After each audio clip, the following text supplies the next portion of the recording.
السلام علیکم، نئے ولاگ کے ساتھ میں حاضر ہوتی ہوں اور یہ ہے صبح کا ٹائم۔ میں اپنے لیے انڈا فرائی کر رہی ہوں۔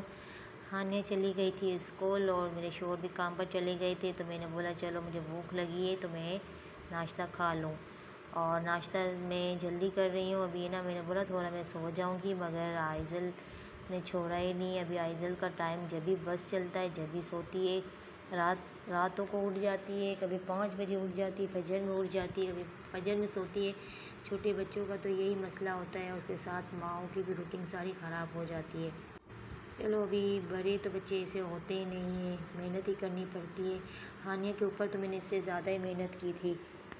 پہلے بچے میں تو ویسے بھی مسئلہ ہوتا ہے، ہانیہ تو سوتی ہی نہیں تھی، نہ راتوں کو سوتی تھی نہ صبح کو سوتی تھی۔ تو ابھی اس کا مجھے مسئلہ بھی سمجھ نہیں آتا تھا، جو کہتے تھے یہ ٹوٹکے آزماؤ، وہ ٹوٹکے آزماؤ، یہ دوائیں پلاؤ، وہ دوائیں پلاؤ، میں سب کچھ اس کو پلاتی تھی، اور اس کے باوجود بھی اس کو کچھ فرق ہی نہیں پڑتا تھا۔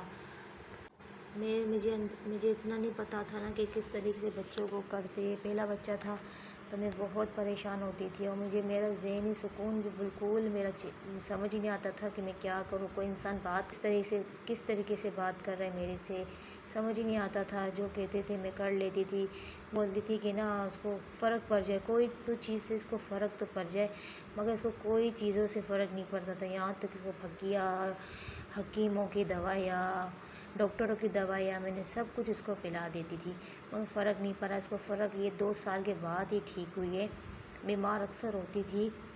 ابھی دوسری بیٹی ہے تو ابھی مجھے پتہ چل جاتا ہے کہ بھائی پہلی بیٹی کو یہ تکلیف تھی، تو دوسرے بار ماں بننے میں پتہ چل جاتا ہے، اتنا معلوم ہو جاتا ہے کہ نا اس کو یہ تکلیف ہے، وہ تکلیف ہے۔ تو میں آئزل مجھے نا اگر روتی بھی ہے نا تو مجھے فوراً پتہ چل جاتا ہے کہ اس کو یہ تکلیف ہو رہی، وہ تکلیف ہو رہی۔ ماشاءاللہ ابھی تک آئزل کو مجھے اتنی دوائیاں وغیرہ کبھی اتنی مجھے پلانی نہیں پڑی، ضرورت ہی نہیں پڑی، مگر ابھی بس ہانیہ نے بہت پی ہے۔ مجھے ابھی بھی یہ ہوتا ہے کہ ہانیہ نے اتنی دوائی پی، ابھی جب سے یہ 2 سال کی ہو گئے، میں نے بولا کہ میں اس کو بھی دوائی وغیرہ نہیں پلاؤں گی۔ دوائی پینے سے تو ایک تو مسئلہ ٹھیک ہو جاتا ہے، پھر دوسرا مسئلہ اس کو اسٹارٹ ہو جاتا تھا۔ تو جب سے ابھی میں نے ڈاکٹر کو بولتا تھا، ایک ڈاکٹر کو چھوڑ کے دوسرے ڈاکٹر کے پاس میرا جانا یہی ہوتا تھا، میرا ٹائم یہی ایسے ہی نکلا ہے۔ 2 سال میرے جیسے بھی نکلے، میرے ایسے ہی نکلے۔ میں سسرال میں رہتی تھی تو اس لوگ کے مطابق ہے نا مجھے ہر چیز کرنی پڑتی تھی، وہ زیادہ ڈاکٹر کو زیادہ استعمال کرتے تھے۔ یہ ڈاکٹر سے اگر نہیں شفا ملی تو دوسرے ڈاکٹر کے پاس جانا پڑتا تھا، اور مجھے پتہ ہی نہیں تھا، مجھے کچھ بھی سمجھ نہیں آتا تھا کہ میں کیا کروں کیا نہیں کروں۔ سبزی بھی تیار ہو گئی اور بھی ہم کھانا کھانے لگے ہیں۔ میرے شوہر کو بہت زور سے بھوک لگی تھی، تو ابھی نا دیکھ رہے بھی نہیں ہے، اس کا منہ خراب ہے، اس لیے کہ صبح کو جاتے ہیں اور رات کو آتے ہیں تو انسان کو تو تھکن تو ہوتی ہے نا۔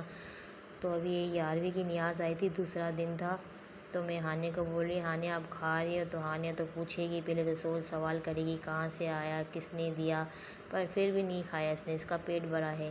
اور ہے نا یہاں پہ کبوتروں کے پیچھے لگی ہوئی ہے۔ آج میں نے بھنڈی پکائی تھی تو میرے شوہر نے نہیں کھائی تھی، مگر کم کھائی تھی، تو ہے نا آلو کے پراٹھے لے کے آئے، تو میرے لیے بھی لے کے آئے، خیر اکیلے تو نہیں کھاتے۔ تو ابھی یہاں پر ہم لوگ آلو کے پراٹھے کھا رہے۔ آئینہ سو گئی تھی۔ اگر ویڈیو اچھی لگی تو لائک کرنا، شیئر کرنا، سبسکرائب کرنا۔ اللہ حافظ۔ ہمیں آپ لوگ ہے نا سپورٹ کرنا۔